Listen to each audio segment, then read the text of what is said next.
Seth Collard pressa son visage écaillé contre le hublot du vaisseau de la coalition, l'aile de fer. Les étoiles s'étendaient à perte de vue, mais son esprit était ailleurs, concentré sur l'ennemi qui attendait quelque part dans le vide noir. Le guerrier des fêlures avait connu de nombreuses batailles au cours de sa longue existence. Ses semblables étaient reconnus dans toute la galaxie comme des combattants acharnés, sans pitié pour leurs ennemis. Leurs griffes pouvaient déchirer le métal, et leurs épais écailles arrêtaient la plupart des armes. Mais même le puissant empire des fêlures avait été contraint de rejoindre cette étrange alliance. L'essaim du vide arrivait.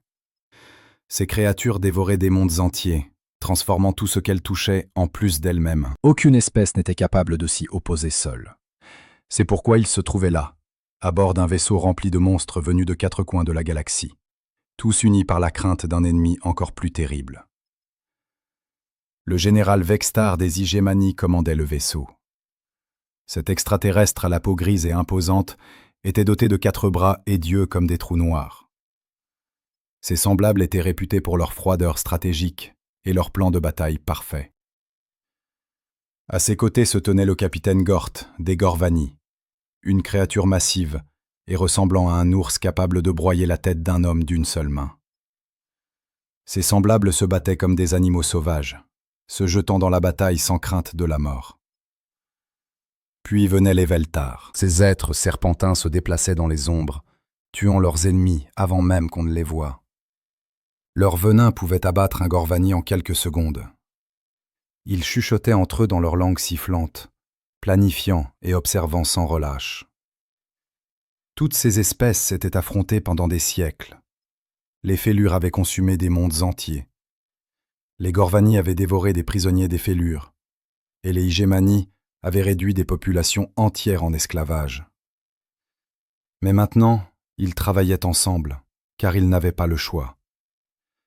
Et puis, il y avait les humains.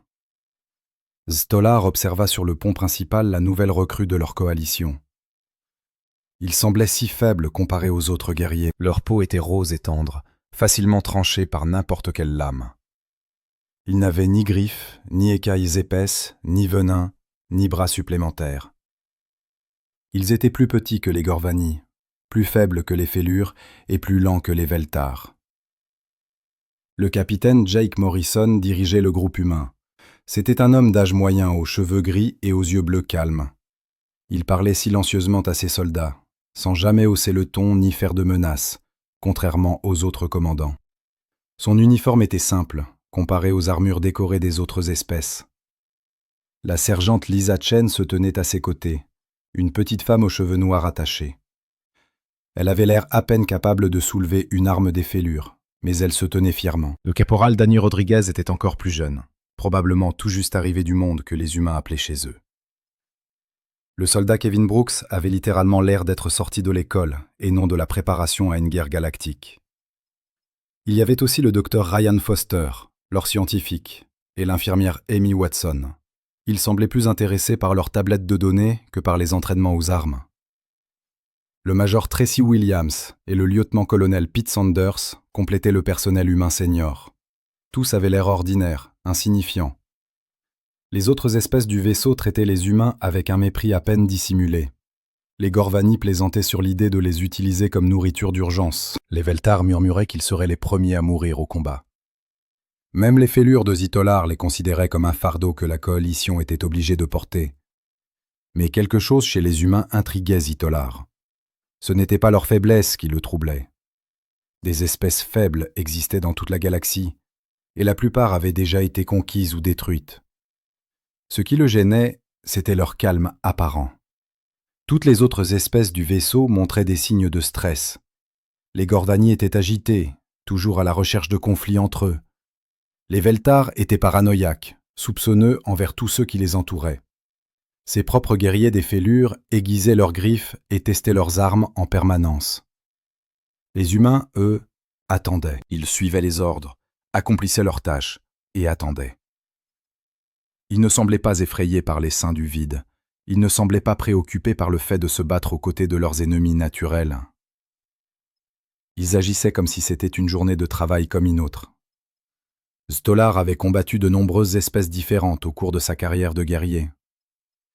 Il connaissait les signes de la peur, de la colère, de la soif de sang.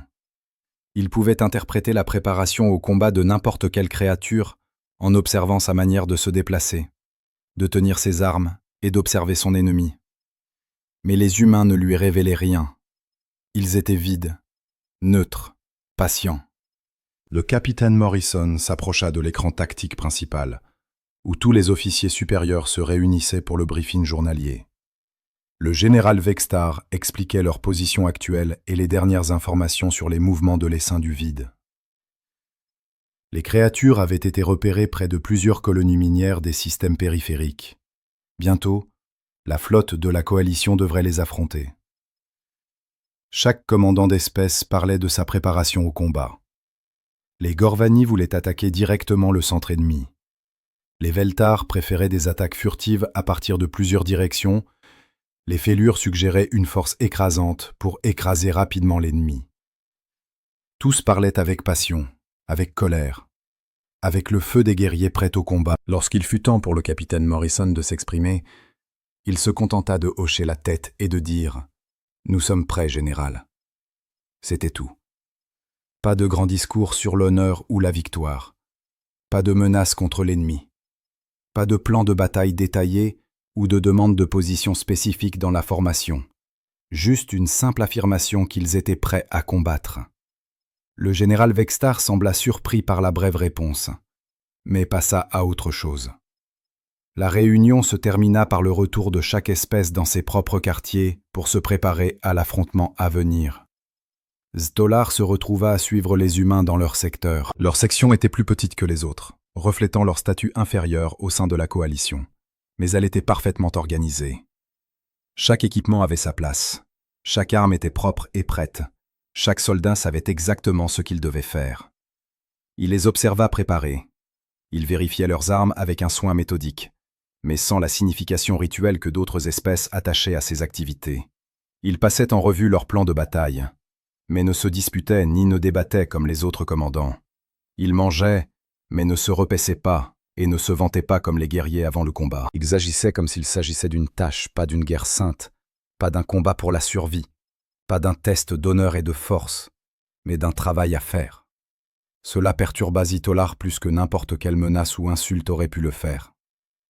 On s'attendait à ce que les guerriers ressentent quelque chose avant le combat. Peur, colère, excitation, soif de sang, quelque chose qui montrait qu'ils comprenaient la situation. Mais ces humains semblaient ne rien ressentir du tout. Alors qu'il retournait dans ses propres quartiers, Zetolar se demanda si les humains comprenaient vraiment ce qu'ils allaient affronter. L'essaim du vide n'étaient pas comme les autres ennemis. C'étaient des créatures d'horreur qui transformaient les êtres vivants en extension de leur esprit collectif. Ils ne montraient aucune pitié, ne ressentaient aucune douleur et ne s'arrêtaient jamais jusqu'à ce que tout soit consommé. Peut-être que les humains étaient simplement trop jeunes en tant qu'espèce pour comprendre le véritable danger. Peut-être que leur monde natal avait été trop paisible et qu'ils n'avaient jamais affronté un véritable ennemi auparavant. Peut-être apprendraient-ils vite au début du combat.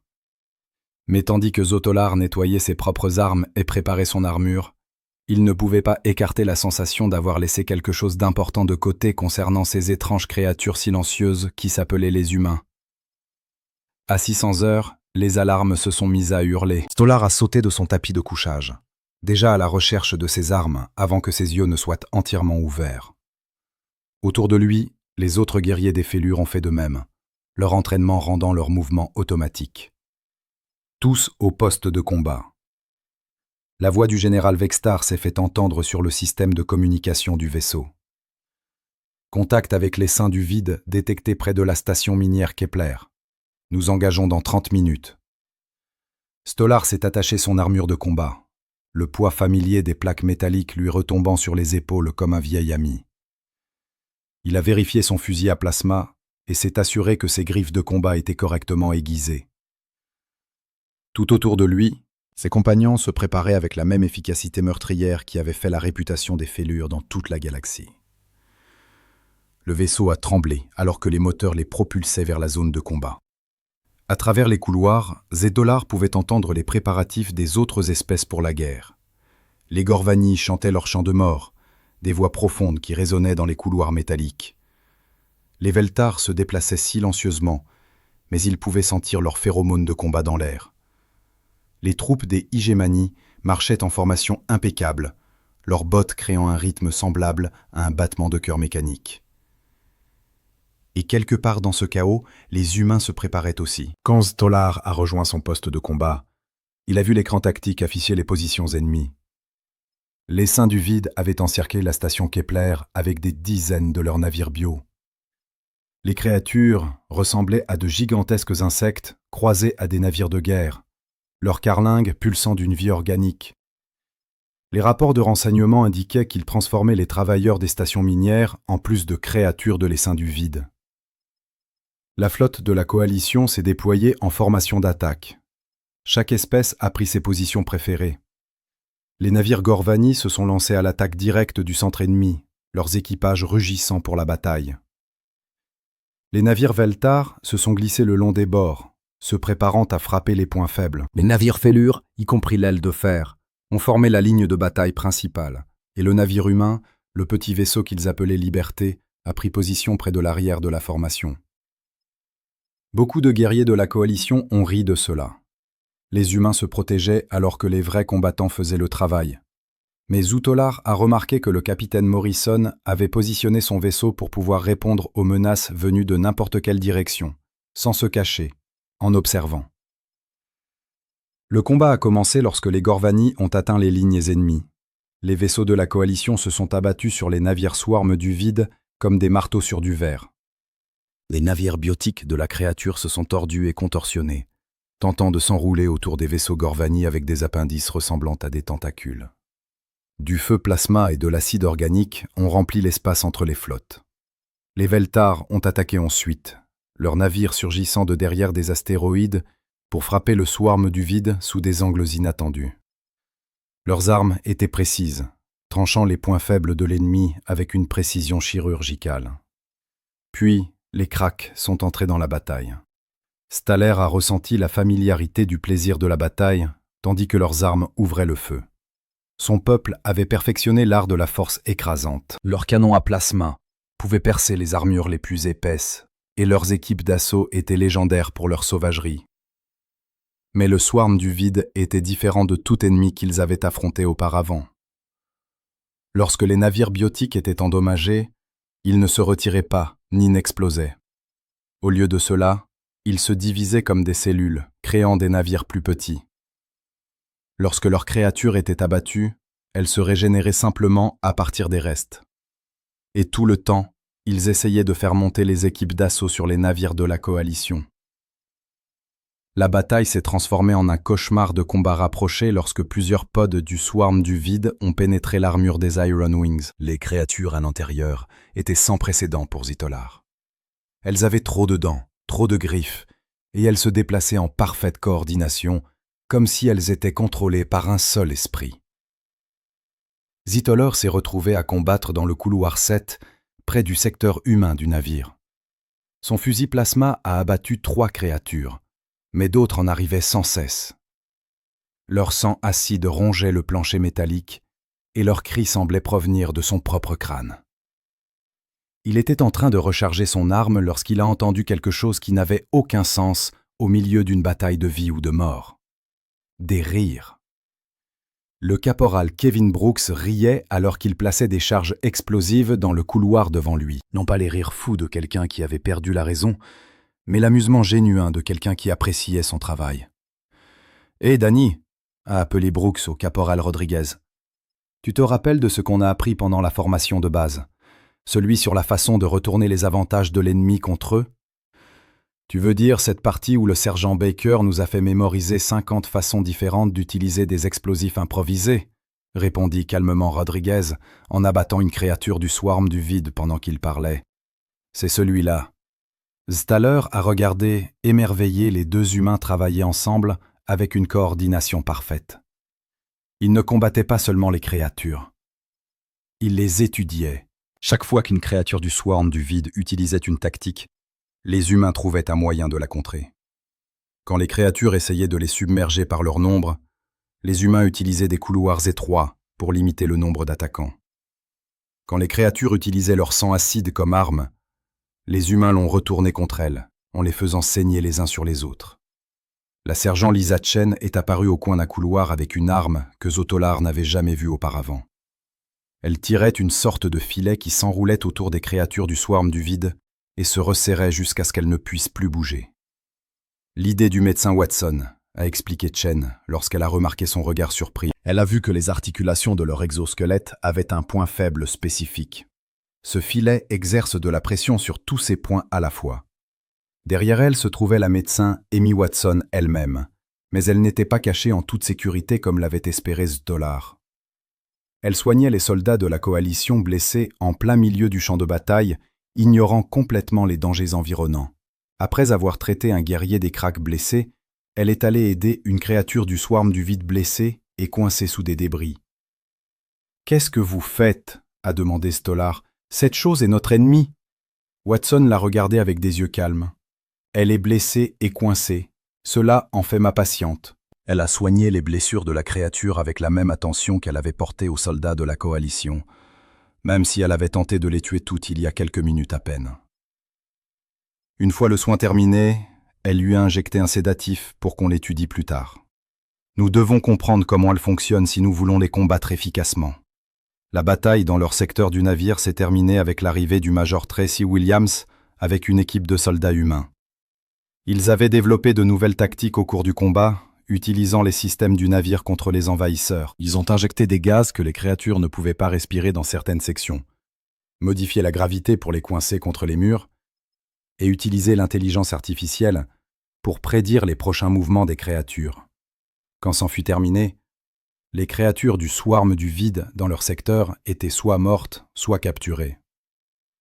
Les humains avaient subi moins de pertes que toute autre espèce, malgré bien ayant les moindres avantages naturels pour le combat. Mais ce qui troublait le plus Stolar était leur comportement après la bataille. Les autres espèces célébraient leur victoire, pleuraient leur mort et se vantaient de leurs actions héroïques. Les Gordani chantaient des chansons sur les guerriers morts glorieusement. Les Veltar honoraient discrètement ceux qui étaient tombés. Les Kraks aiguisaient leurs griffes et se préparaient à la prochaine bataille. Les humains faisaient des papiers administratifs. Ils documentaient tout ce qui s'était passé, analysaient ce qui avait fonctionné et ce qui n'avait pas fonctionné, et commençaient à planifier des améliorations pour la prochaine fois. Le capitaine Morrison a traversé leur secteur du navire, discutant discrètement avec chacun de ses soldats de leurs leçons apprises. Le docteur Foster étudiait déjà les créatures du swarm du vide capturées, prenant des notes détaillées sur leur biologie et leur comportement. Le lieutenant-colonel Sanders examinait les données tactiques, cherchant des schémas dans la façon dont l'ennemi combattait. Il traitait la bataille entière comme une expérience d'apprentissage, et non comme un combat pour la survie. Alors que Stolar nettoyait ses armes et se préparait à ce qui allait suivre, il se mit à réfléchir à ce qu'il avait vu. Les humains ne combattaient pas comme les autres espèces guerrières qu'il avait jamais rencontrées. Ils n'exprimaient aucune colère envers leur ennemi, aucun plaisir dans la victoire, aucune peur de la mort. Ils combattaient avec la même efficacité calme qu'ils montraient dans tous les autres domaines. Mais avaient été efficaces, plus efficaces que les espèces dotées d'armes naturelles, d'armures épaisses ou de siècles de tradition militaire. Ils s'étaient adaptés à un ennemi complètement inconnu plus rapidement que tous les autres, et ils avaient trouvé des moyens de transformer les forces de l'ennemi en faiblesse. Pour la première fois depuis que les humains ont rejoint la coalition, Stolar s'est mis à se demander s'il y avait plus en eux que leur apparence, discrète. Mais il n'était pas sûr de vouloir savoir ce que c'était. 3 semaines après la bataille de la station Kepler, la flotte de la coalition avait grandi. De nouveaux vaisseaux arrivaient quotidiennement, amenant des guerriers de toute la galaxie pour se joindre à la lutte contre le swarm du vide.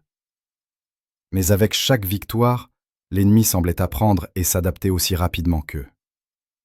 Stolar se tenait dans la salle de briefing principale de l'Iron Wing, observant les hauts gradés débattre de leurs prochains mouvements. Les rapports de renseignement montraient une immense forteresse du swarm du vide dans le système Century. Elle était fortement défendue et entourée de champs d'astéroïdes qui rendraient toute attaque directe coûteuse. Le général Vexar a désigné la projection tactique avec l'un de ses avant-bras. Nous devons frapper rapidement avant qu'ils ne puissent renforcer leur défense. Chaque jour que nous attendons, plus de systèmes tombent sous leur expansion. Le capitaine Gort des Gorvani a claqué son énorme poing sur la table. Mes guerriers sont prêts à mourir pour cette cause. Nous nous jetons directement sur leur poing le plus fort et le brisons à main nue si nécessaire. Le commandant Veltar, dont le nom était difficile à prononcer pour les autres espèces, siffla doucement. Une attaque directe est stupide lorsqu'une approche furtive peut obtenir le même résultat, avec moins de pertes. Nous contournons leurs défenses extérieures et frappons leur structure de commandement. Le commandant Teclon de la marine Krax a hoché de la tête. La puissance de feu écrasante a toujours été la réponse. Nous apportons nos plus grands navires et réduisons leurs forteresses en poussière. Chaque espèce a proposé les mêmes stratégies qu'elles utilisaient toujours. Les Gorvani voulaient charger directement sur l'ennemi. Les Veltar voulaient se faufiler et frapper de cachette. Les Krak voulaient utiliser des armes massives pour tout détruire. Les Idjemani voulaient utiliser des formations militaires parfaites et des tactiques supérieures. Tous leurs plans étaient des variantes de ce qu'ils avaient déjà essayé. Tous fonctionneraient dans une certaine mesure, mais coûteraient de nombreuses vies, et ne pourraient pas éliminer la menace complètement. Le capitaine Morrison était assis tranquillement à l'extrémité de la table, écoutant le débat. Lorsque les autres commandants eurent terminé de présenter leurs idées, le général Vexar se tourna vers lui avec une impatience à peine dissimulée. « Et que suggèrent les humains » demanda Vexar. Son ton indiquait clairement qu'il ne s'attendait à rien d'utile. Morrison se leva lentement et s'approcha de la projection tactique. Il ne regarda pas les autres commandants pendant qu'il parlait. Au lieu de cela, il étudia les cartes stellaires et les données de renseignement avec la même attention calme qu'il accordait à tout autre domaine. « Nous n'attaquerons pas leur forteresse, dit-il calmement. La salle tomba dans le silence. Le capitaine Gort grogna dans sa gorge. « Tu veux que nous fuyions le combat ?»« Non, répondit Morrison. Nous voulons les faire fuir le combat. » Il toucha la projection, soulignant plusieurs points autour du système Centauri. Le swarm du vide opère comme un esprit collectif. Tout ce qu'ils font est coordonné par des nœuds de commandement centraux. Mais ce ne sont pas seulement des forces militaires. Ils sont un système de conversion. Ils transforment les autres espèces en plus d'eux-mêmes. Le lieutenant-colonel Pete Sanders s'avança, portant un bloc-notes rempli d'informations. Nous avons étudié les créatures que nous avons capturées à la station Kepler. Le docteur Foster a fait des découvertes intéressantes sur le fonctionnement de leur esprit collectif. Morrison acquiesça à Sanders, qui commença à expliquer ce qu'ils avaient appris. Le swarm du vide ne tue pas seulement ses ennemis, il les absorbe. Chaque créature qu'il convertit fait partie de sa conscience collective. Ce processus requérait d'énormes quantités d'énergie et de ressources. Le commandant Télon s'impatienta. Morrison sourit, pour la première fois depuis que Zdgalar le connaissait. Ce n'était pas une expression réjouissante. « Nous leur donnerons quelque chose pour empoisonner leur conscience collective, » dit-il. « Nous les effrayerons. » Les autres commandants restèrent perplexes. La peur n'était pas un concept associé au flottement abyssal. Ces créatures semblaient dénuées d'émotion, sauf la faim et la volonté d'expansion. Le docteur Foster entra dans la salle de briefing, transportant des spécimens des créatures capturées dans des conteneurs. Il était suivi du major Tracy Williams et de plusieurs autres officiers humains qui travaillaient en secret sur un projet depuis 3 semaines. La peur est un mécanisme de survie, expliqua Foster tout en installant son équipement. Toute espèce intelligente la développe comme moyen d'éviter le danger. Mais le flottement abyssal avait abandonné la peur individuelle en fusionnant dans une conscience collective.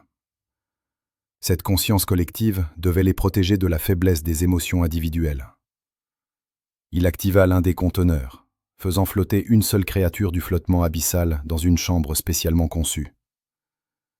Cette créature était différente de celle combattue au niveau de la station Kepler. Elle se déplaçait lentement, presque hésitamment, et ses yeux laissaient transparaître ce qui ressemblait à une pensée individuelle. Nous avons expérimenté des méthodes pour isoler les créatures de la conscience collective, poursuivit Foster. Lorsqu'elles sont coupées du collectif, elles se rappellent ce que c'est que d'être seules, d'avoir peur, de se confronter à la mort comme un individu, et non comme une force imparable. Le major Williams s'avança, le visage grave. Nous pouvons créer des armes qui perturbent temporairement les connexions de leur conscience collective. Lors de ces moments, Les créatures individuelles ressentent la terreur pour la première fois de leur existence. En se reconnectant à la conscience collective, elles portent cette terreur avec elles. Morrison se tourna vers l'écran tactique. Nous n'avons pas besoin de détruire leur bastion. Nous devons faire en sorte que toute la conscience collective ressente la peur. Une fois qu'ils comprendront ce que signifie avoir peur, ils commenceront à commettre des erreurs. Ils hésiteront. Ils reculeront. Les autres commandants le fixèrent dans le silence. Son proposition n'était pas simplement une guerre, mais une torture psychologique à l'échelle d'une espèce. Le général Vexar fut le premier à parler. Ce n'est pas ainsi que les guerriers honorables livrent bataille. L'honneur ne compte pas si nous perdons, répondit Morrison calmement. Le flottement abyssal ne combat pas avec honneur. Il transforme des populations entières en prolongement d'eux-mêmes. Il transforme les parents en armes contre leurs propres enfants. Il ne montre aucune pitié, nous non plus. Le capitaine Gort grogna à nouveau. La voie gorvanienne consiste à affronter nos ennemis avec force et courage, et non avec des ruses et de la peur. Morrison le regarda avec ses calmes yeux bleus. La voie gorvanienne a bien fonctionné contre d'autres espèces guerrières. Mais le flottement abyssal n'est pas une espèce guerrière. C'est une force de la nature, comme une peste ou une catastrophe naturelle. Vous ne combattez pas une peste avec du courage, mais avec de la médecine, de la science et tout outil qui fonctionne. Le commandant Elon se pencha en avant, son visage écaillé traduisant un intérêt malgré son scepticisme initial. Comment envisagez-vous d'acheminer ces armes de la peur vers leur bastion ? Sanders s'avança, détaillant les plans de bataille. Nous utilisons les atouts naturels des autres espèces comme couverture pour notre objectif réel. La charge gorvanienne crée une diversion. Les unités furtives Veltar acheminent nos armes de la peur à des points clés. L'artillerie des fissures maintient leur attention concentrée sur le combat principal. Pendant ce temps, des spécialistes humains infiltreront leur structure de commandement et lanceront le processus de conversion psychologique. Tandis que les humains exposaient leurs plans détaillés, Stala fut à la fois impressionné et troublé. La stratégie était brillante, utilisant les forces de chaque espèce tout en cachant le véritable objectif de l'attaque, mais aussi totalement impitoyable. Il prévoyait de rendre une espèce folle par la peur. Ce qui le troublait le plus, c'était la tranquillité avec laquelle les humains en discutaient. Il parlait de torture psychologique comme d'entretien d'équipement ou d'horaire de repas. Une autre tâche à résoudre avec les bons outils et méthodes. Le débat dura des heures, mais finalement, tous les commandants acceptèrent le plan de Morrison. Ils n'avaient pas de meilleure alternative, et la guerre n'allait pas assez bien pour refuser toute stratégie qui pouvait fonctionner. À la fin de la réunion, alors que les différentes espèces retournaient à leur navire pour se préparer, Stala resta dans la salle de briefing. Il observa les humains emballer leur équipement et leurs données avec la même efficacité méthodique qu'ils manifestaient en toute chose. « Capitaine Morrison !» appela-t-il, alors que le chef humain se préparait à quitter la salle. Morrison se retourna pour le regarder avec ses yeux bleus impassibles. « Oui, Seth Kellar. Vos peuples ont déjà combattu des guerres comme celle-ci, n'est-ce pas? Des guerres où vous utilisez l'esprit de l'ennemi contre lui-même. » Morrison demeura silencieux un instant. Quand il parla, sa voix fut douce, presque triste. « Nous avons mené de nombreuses guerres, Stala. Certaines contre des ennemis qui étaient des monstres, d'autres contre des ennemis qui nous ressemblaient. Nous avons appris il y a longtemps que l'ennemi le plus dangereux est celui qui pense comme vous. Alors, nous avons appris à penser comme nos ennemis pour comprendre ce qu'ils craignent, ce qu'ils apprécient, ce qui les brisera. Cela ne vous dérange pas. » Morrison regarda l'écran tactique, qui affichait toujours le bastion du flottement abyssal qu'ils attaqueraient bientôt. « Cela me dérange plus que vous ne le savez. Mais l'alternative est la défaite. Et la défaite signifie que toutes les espèces de la galaxie deviendront partie du flottement abyssal. Alors nous faisons ce qui doit être fait, et nous portons le coup de celui-ci. » Au moment où Morrison quitta la salle de briefing, Stala resta, fixant l'écran tactique et se demandant quels autres prix les humains avaient déjà payés pour leur victoire. La mission visant à mettre en œuvre la stratégie de l'arme de la peur humaine débuta. 3 jours plus tard, Zed Keller se retrouva affecté à l'équipe d'assaut Alpha, dirigée par le major Tracy Williams. L'équipe était composée d'espèces variées, sélectionnés avec soin pour représenter les forces spécifiques de chaque groupe. Outre Z Tolar et le Major Williams, l'équipe comprenait l'opératrice Veltarsis, dont les capacités furtives étaient légendaires, et le guerrier Gvani Tokagrim, dont la force massive pouvait surmonter presque n'importe quelle barrière. Le docteur Foster avait également été affecté à l'équipe en tant que spécialiste scientifique. Leur mission était d'infiltrer l'une des plateformes de défense externe du bastion du flottement abyssal et de déployer les armes de la peur au cœur du réseau de leur conscience collective locale, pendant que la flotte principale s'engageait dans un combat massif contre l'ennemi. Les équipes d'assaut placeraient leurs armes psychologiques et lanceraient le processus de propagation de la terreur à travers la conscience collective. Le plan exigeait qu'ils soient capturés. C'était ce qui dérangeait le plus Ztala.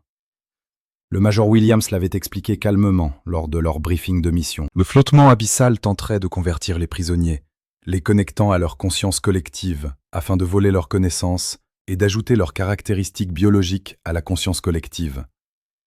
Mais au cours du processus de conversion, il y aurait un bref instant où le nouvel esprit serait connecté au flottement abyssal, mais pas encore complètement intégré. C'est à ce moment précis qu'il frapperait. Le docteur Foster avait mis au point un appareil implantable dans leur corps, caché aux méthodes de détection du flottement abyssal. Activé pendant le processus de conversion, il inonderait la connexion consciente collective de modèles de peur artificiels, provoquant un effet avalanche qui répandra la panique chez chaque créature connectée. L'appareil nécessitait qu'il l'hôte soit conscient et connecté à la conscience collective pour fonctionner. Ceci signifiait qu'ils devaient se laisser capturer et partiellement convertir avant de pouvoir déployer leurs armes. « C'est dingue !» grogna Tokugrim alors que leur vaisseau se dirigeait vers la plateforme cible. « Les guerriers combattent leurs ennemis, ils ne se rendent pas à eux. » Le Major Williams vérifia une dernière fois son équipement. Parfois, la meilleure façon de vaincre un ennemi est de le laisser penser qu'il a gagné. 6 siffla doucement en signe d'accord. Les Veltar ont utilisé des tactiques similaires. Semblez faibles pour cacher votre vraie force.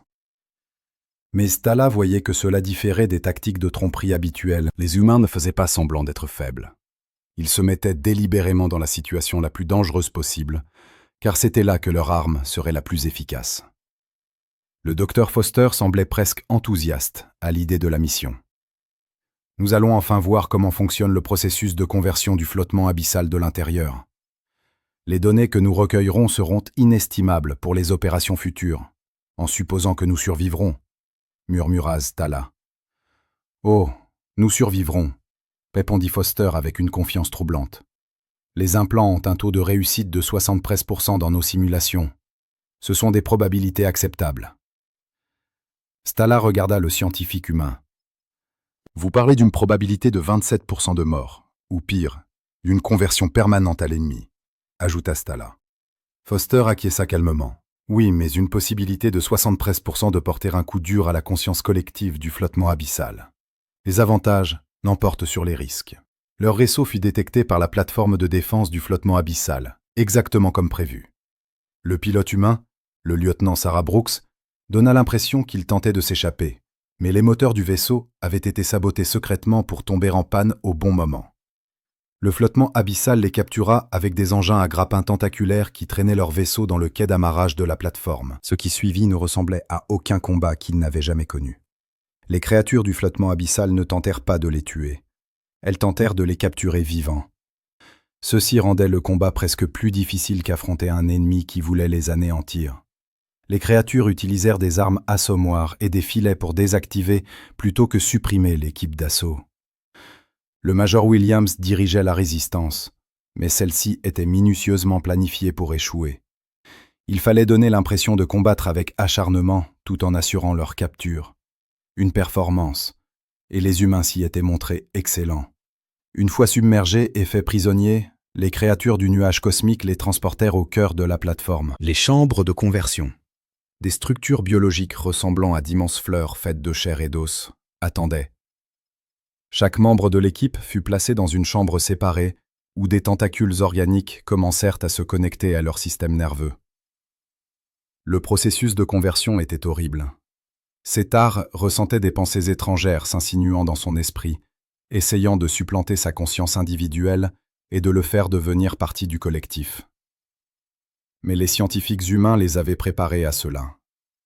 Ils savaient à quoi s'attendre et comment résister suffisamment longtemps pour déployer leurs armes. À travers le lien mental de la ruche, il pouvait sentir ses coéquipiers subir le même traitement. Prim combattait l'invasion mentale avec la fureur typique des Gorvani, sa rage agissant comme une barrière contre la conscience collective. 6-Et utilisait des techniques de discipline mentale pour maintenir son identité individuelle. Le docteur Foster semblait presque fasciné par l'expérience, étudiant le processus de conversion même en le subissant. Quant au Major Williams, elle coordonnait leur riposte à travers le lien mental lui-même. C'est ce qui étonna véritablement Zet Kalar. L'officier humain utilisait le réseau de communication ennemi pour donner des ordres à son équipe.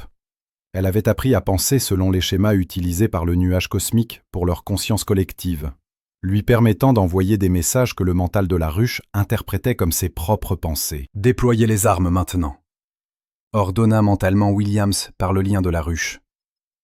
Les implants s'activèrent simultanément sur les 5 membres de l'équipe. Soudain, la conscience collective fut inondée d'une terreur purement artificielle. Non pas la peur normale ressentie par les créatures individuelles, mais une essence concentrée de panique et d'horreur distillée et militarisée par la science humaine. L'effet fut immédiat et dévastateur. Chaque créature du nuage cosmique connectée au réseau mental local se mit à hurler. Non pas les cris de bataille coordonnés qu'elles utilisaient habituellement, mais des voix individuelles exprimant une terreur personnelle pour la première fois dans leur existence. Par le lien de la ruche, Zit Kaoler ressentait la panique se propager. Les créatures découvraient ce que signifiait être seules, affronter la mort en tant qu'individu plutôt que comme partie intégrante d'un collectif immortel. Elles se souvenaient de ce qu'elles étaient avant de rejoindre le mental de la ruche. Et ce souvenir les remplissait d'une peur désespérée. Les chambres de conversion les libérèrent, tandis que les systèmes de la plateforme commençaient à défaillir. Les créatures du nuage cosmique s'enfuyaient dans tous les sens, n'étant plus coordonnées par leur conscience collective. Certaines tentaient de se cacher, d'autres s'attaquaient entre elles dans la panique. L'unité parfaite du mental de la ruche fut brisée par la terreur individuelle. Le docteur Foster prenait des notes même en s'échappant des chambres de conversion. « Remarquable », dit-il calmement. L'effet cascade est encore plus efficace que prévu. La peur se propage à travers leur réseau plus vite que toute pensée cohérente. Le Major Williams planifiait déjà leur extraction. La bataille principale devait atteindre son apogée maintenant. L'ennemi serait trop désorienté pour coordonner une défense efficace. Alors qu'il se frayait un chemin hors de la plateforme, Stolar vit quelque chose qui le troubla plus que les chambres de conversion du nuage cosmique. Les armes humaines n'étaient pas seulement des outils militaires. Elles étaient conçues pour infliger un maximum de dommages psychologiques. Chaque dispositif utilisé par le Dr Foster était calculé pour accroître la terreur et la confusion de l'ennemi. Des armes à choc provoquant des hallucinations et la paralysie. Des dispositifs sonores reproduisant des sons spécifiquement choisis pour déclencher des réponses de panique. Même leur itinéraire d'évasion était planifié pour maximiser l'impact psychologique sur toute créature du nuage cosmique qui le témoignait. Les humains ne gagnaient pas seulement la bataille, ils détruisaient la capacité de pensée rationnelle de l'ennemi.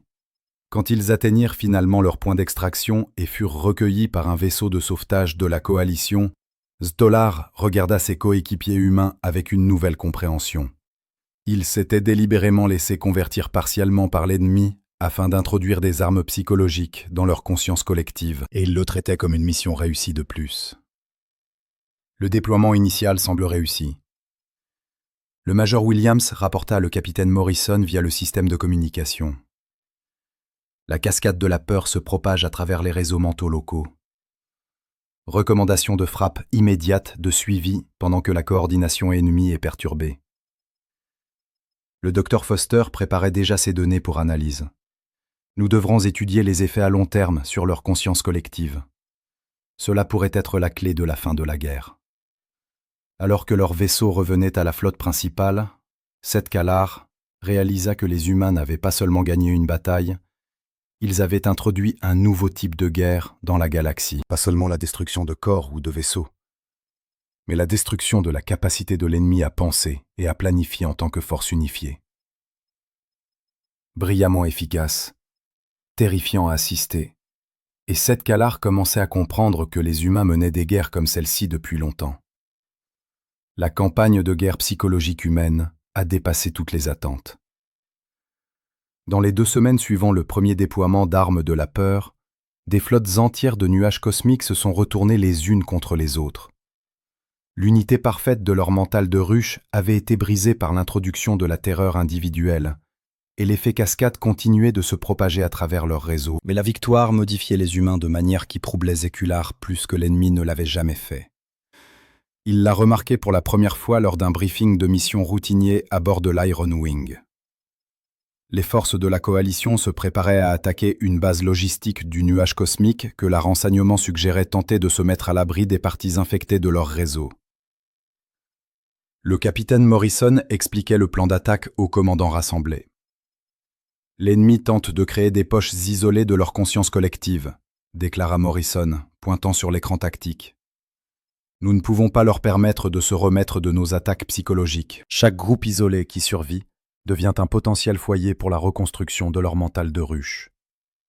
Le général Vexar acquiesça avec approbation. Alors, nous détruisons ces groupes isolés avant qu'ils ne puissent se répandre. Pas exactement, répondit Morrison. Nous les convertissons. Le docteur Foster s'avança avec un nouvel appareil qui ressemblait aux armes de peur qu'ils avaient utilisées auparavant, mais plus complexes. Nous avons amélioré notre compréhension du fonctionnement de leur conscience collective. Au lieu de simplement introduire la peur, nous pouvons maintenant programmer des pensées et des comportements spécifiques dans des groupes isolés. Seth Kallard sentit un frisson parcourir sa colonne vertébrale. Vous parlez de les contrôler. Nous parlons de mettre fin à la guerre, dit Morrison calmement.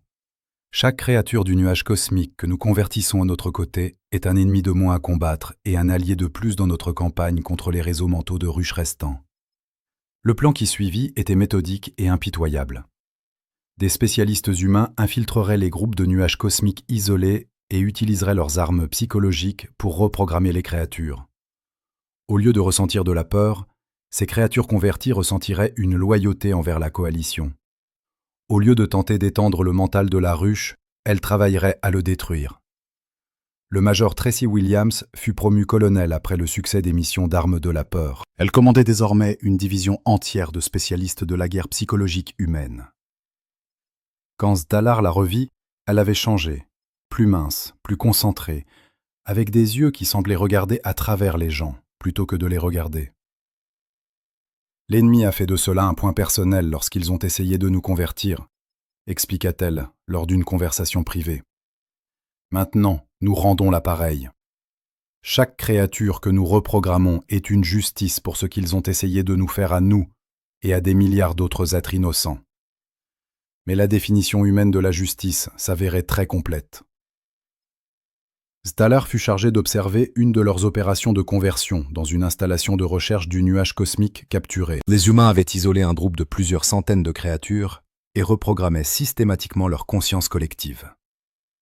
Le docteur Foster travaillait avec le même détachement clinique qu'il avait toujours manifesté, mais ses méthodes étaient devenues plus sophistiquées. Il pouvait désormais cartographier les pensées individuelles au sein du mental de la ruche et les modifier avec une précision chirurgicale. La peur n'était qu'un outil de son arsenal. Il pouvait également implanter de la culpabilité, de la honte, du désespoir ou toute autre émotion qui servait leurs objectifs stratégiques.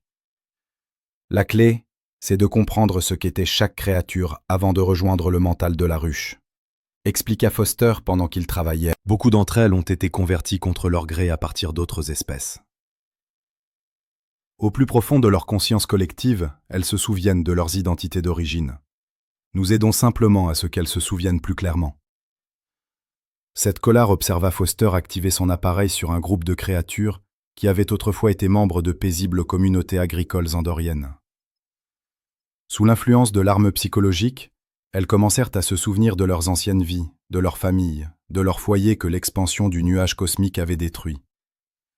La douleur de ces souvenirs était accablante.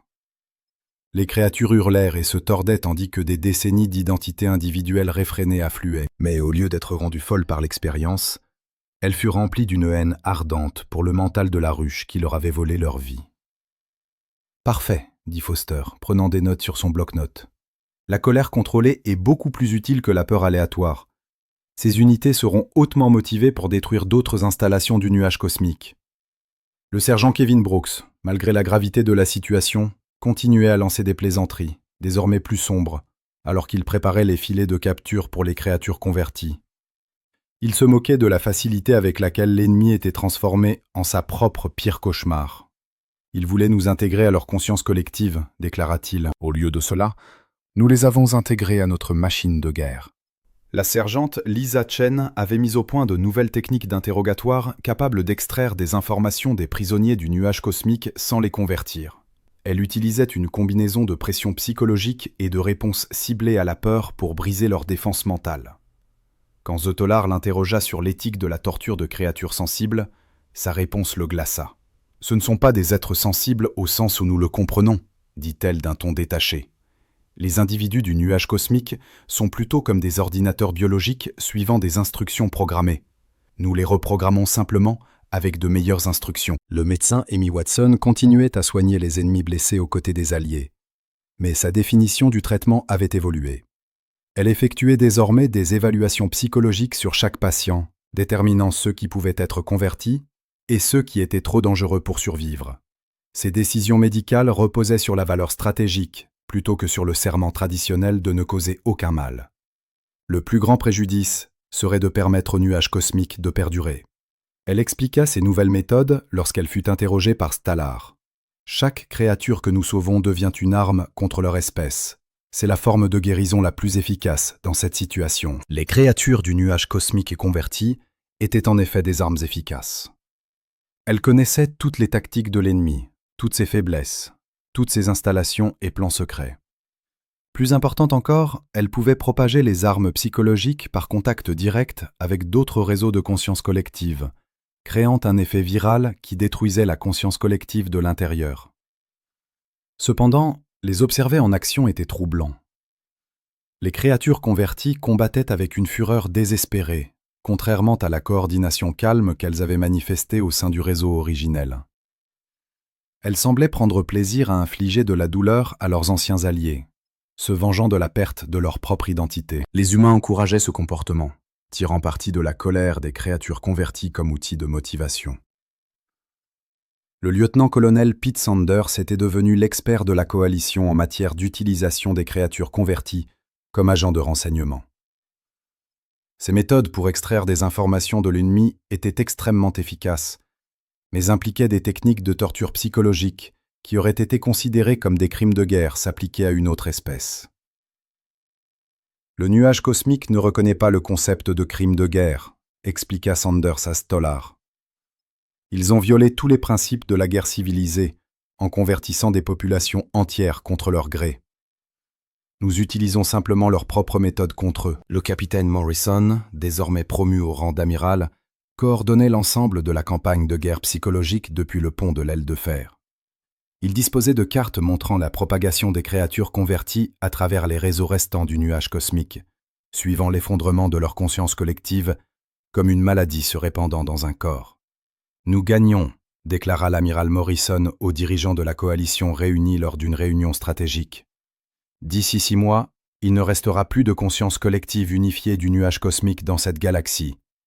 Les créatures restantes seront soit converties de notre côté, soit isolées en petits groupes ne représentant aucune menace pour qui que ce soit. » Le général Vextar observa les écrans tactiques montrant l'ampleur des opérations de guerre psychologique humaine. « Vos méthodes sont très efficaces, amiral. Mais je dois vous demander, que devient vos spécialistes lorsque la guerre est finie? Seront-ils capables de retourner à des activités pacifiques, après avoir passé des années à perfectionner des techniques de manipulation et de conversion psychologique ?» Morrison resta silencieux un long moment. Quand il répondit enfin, sa voix portait un poids qu'elle n'avait pas lors de la première rencontre avec Zotolar. « C'est un problème que nous aborderons quand il se posera, général. Pour l'instant, notre objectif est de mettre fin à cette guerre avant que le nuage cosmique ne puisse s'adapter à nos méthodes. » Alors que la réunion se terminait et que les différents commandants retournaient à leurs tâches, Stolar se demanda si la coalition combattait toujours la même guerre qu'elle avait entamée. Les humains avaient transformé le conflit en quelque chose qui dépassait la simple guerre. Il était devenu une campagne visant à réécrire la nature fondamentale d'une espèce entière, et les humains eux-mêmes étaient en train de se réécrire dans le processus. Ils étaient toujours efficaces, intelligents et capables de miséricorde lorsqu'elles servaient leurs objectifs stratégiques. Mais ils étaient devenus quelque chose de différent des personnes discrètes et ordinaires qui avaient rejoint la coalition initialement. Ils étaient devenus très doués à être des monstres lorsque des monstres étaient nécessaires. La bataille finale contre le nuage cosmique eut lieu dans leur système planétaire d'origine, au cœur de la galaxie, là où peu d'autres espèces s'étaient aventurées. L'espace autour de leur planète pulsait d'énergie organique et de biovaisseaux de la taille de l'une défendaient ce qui restait de leur réseau central de conscience collective. Cette Galar se tenait sur le pont de l'aile de fer, observant les écrans tactiques, tandis que la flotte de la coalition se préparait à ce qui, selon l'amiral Morrison, serait le dernier engagement majeur de la guerre. La campagne de guerre psychologique menée par les humains avait été extrêmement efficace. La majeure partie de la conscience collective du nuage cosmique avait été soit détruite, soit convertie pour combattre aux côtés de la coalition. Mais il restait le cœur originel de leur espèce. Les créatures antiques qui avaient d'abord créé la conscience collective il y a des milliards d'années. Ces êtres étaient trop anciens et trop profondément intégrés à leur conscience collective pour être convertis par les armes psychologiques humaines. Ils devaient être détruits complètement. Analyse de la cible finale terminée, rapporta le colonel Tracy Williams de sa position au poste de guerre psychologique. Son apparence avait radicalement changé au cours des mois de conflit. Elle était devenue maigre à un point où elle semblait squelettique, et ses yeux avaient développé un regard distant, constant, comme si elle était toujours partiellement connectée aux pensées de l'ennemi. La conscience centrale se compose d'environ 50 000 entités originelles du nuage cosmique. Elles se sont complètement isolées des réseaux infectés et ne fonctionnent qu'avec des protocoles pré-conversion. Les armes psychologiques standards ne seront pas efficaces. L'amiral Morrison acquiesça calmement. Lui aussi avait changé au cours de la guerre, devenant plus concentré et précis dans ses mouvements et son discours. Alors, nous utilisons l'option finale. Le docteur Foster s'avança, portant un appareil plus grand et plus complexe que n'importe quelle de ses armes psychologiques précédentes. Le protocole d'extinction est prêt à être déployé, annonça-t-il. Mais je dois rappeler à tous que cette arme ne peut pas être contrôlée une fois activée. Elle détruira toute trace de conscience collective dans la zone cible. Le protocole d'extinction était l'expression ultime de la guerre psychologique humaine. Au lieu de convertir ou de reprogrammer l'ennemi, il détruisait complètement leur capacité à maintenir une forme quelconque de conscience partagée. Les créatures prises dans son champ d'action seraient réduites à une intelligence animale primitive, incapable de pensée complexe ou de coopération. Zotolar avait pris connaissance des spécifications techniques, et elles l'ont horrifié. L'arme ne tuerait pas seulement le nuage cosmique, elle le réduirait à un état pire que la mort, lui arrachant tout ce qui le rendait un être sensible. « Êtes-nous sûrs que ceci est nécessaire ?» demanda le général Vextar. « Pourrions-nous essayer une autre opération de conversion ?» Morrison secoua la tête. La conscience centrale est trop ancienne et trop stable. Ils ont eu des milliards d'années pour perfectionner leur schéma de pensée collective. La conversion prendrait des décennies, et nous n'avons pas ce temps. Chaque jour de retard permet à l'ennemi de travailler sur des défenses contre nos armes psychologiques. Le lieutenant-colonel Sanders présenta les derniers rapports de renseignement. Ils ont déjà développé une immunité partielle aux attaques basées sur la peur. D'ici un an, ils seront probablement en mesure de protéger toute leur espèce de nos méthodes de conversion. C'est notre seule chance de mettre fin à la guerre de manière permanente. La bataille débuta avec un assaut coordonné de toutes les forces de la coalition. Les Gorvani fondirent directement sur les défenses les plus puissantes de l'ennemi, leurs guerriers chantant des chants de mort qui résonnèrent dans l'espace. Les Veltar utilisèrent leur capacité furtive pour frapper les nœuds de communication à travers le système. Les humains réunirent leurs armes les plus puissantes sur les immenses vaisseaux biologiques protégeant le monde d'origine. Mais la vraie attaque s'est produite à un niveau que la plupart des forces de la coalition ne pouvaient pas voir. Des spécialistes de la guerre psychologique humaine, dirigés par le major Danny Rodriguez et le sergent Kevin Brooks, infiltraient les couches externes de la conscience centrale, ouvrant la voie au protocole d'extinction. Stolar regardait la bataille par le biais d'écrans visuels et de moniteurs de guerre psychologiques que les humains avaient installés partout dans le vaisseau. Sur les écrans tactiques habituels, cela ressemblait à une bataille spatiale classique. Les vaisseaux s'échangeaient des tirs. Les chasseurs s'affrontaient dans des combats aériens. Des forces d'assaut abordaient les vaisseaux ennemis. Sur les écrans de guerre psychologique, c'était quelque chose provenant d'un cauchemar. Les spécialistes humains se déplaçaient à travers la conscience collective de la créature comme un virus, détruisant les schémas de pensée et coupant les liens entre les esprits individuels. Les créatures antiques ripostèrent avec des défenses mentales affinées au fil des temps géologiques. Mais les humains s'adaptaient plus vite que l'ennemi ne pouvait réagir. Le docteur Foster coordonnait l'assaut psychologique depuis sa position au poste de contrôle central. Ces méthodes avaient dépassé les simples armes de peur. Foster activa désormais des dispositifs capables de réécrire les mémoires, de modifier les perceptions et de détruire les fonctions cognitives de base, fondamentaux à la pensée consciente. Annonçant le lancement de la séquence finale, il ordonna à tout le personnel de se préparer à l'activation du protocole d'extinction. L'appareil qu'il activa était différent de tout ce que Ztolar avait vu durant la guerre. Au lieu de cibler des pensées ou des émotions spécifiques, il s'attaquait aux structures fondamentales permettant aux esprits de se connecter et de partager des informations. L'effet se propagea à travers la conscience collective du nuage de vide, comme un acide à travers un tissu vivant, dissolvant les liens qui unissaient leur intelligence collective. Les résultats furent immédiats et terribles.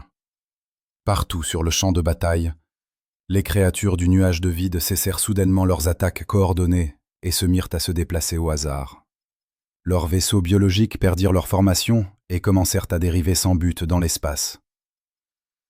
Les imposantes structures défensives autour de leur monde natal tombèrent silencieuses, les mines les contrôlant cessant simplement de fonctionner.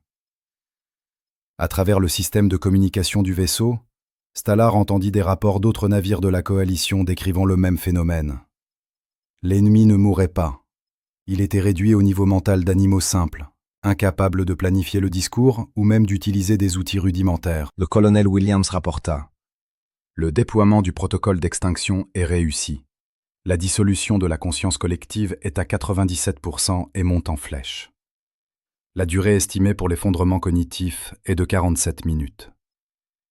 Alors que la bataille continuait autour d'eux, les forces de la coalition se retrouvèrent face à un ennemi incapable de se battre efficacement. Les créatures individuelles du nuage de vide possédaient toujours leurs armes biologiques et leurs défenses naturelles, mais elles ne pouvaient plus coordonner leurs attaques ni s'adapter aux situations tactiques changeantes. Ce n'était plus une guerre. C'était une extermination. L'amiral Morrison, au centre du pont, observa ces spécialistes de la guerre psychologique achever la destruction de l'esprit d'une espèce entière. Son expression était calme, professionnelle, presque ennuyée. Une autre mission réussie pour lui et ses hommes. Un rapport parvint de l'officier des communications. Les Gorvani demandent l'autorisation d'aborder le monde natal ennemi pour des opérations de nettoyage finales. Morrison répondit sans hésitation. Autorisation accordée.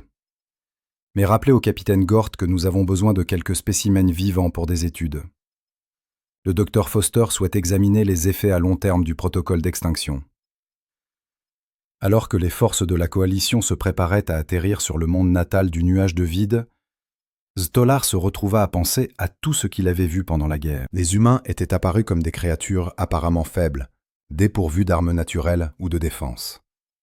Ils semblaient être l'espèce la moins dangereuse de la coalition. Mais ils avaient terminé la guerre en détruisant la capacité de pensée de l'ennemi, non par une puissance de feu supérieure ou de meilleure tactique,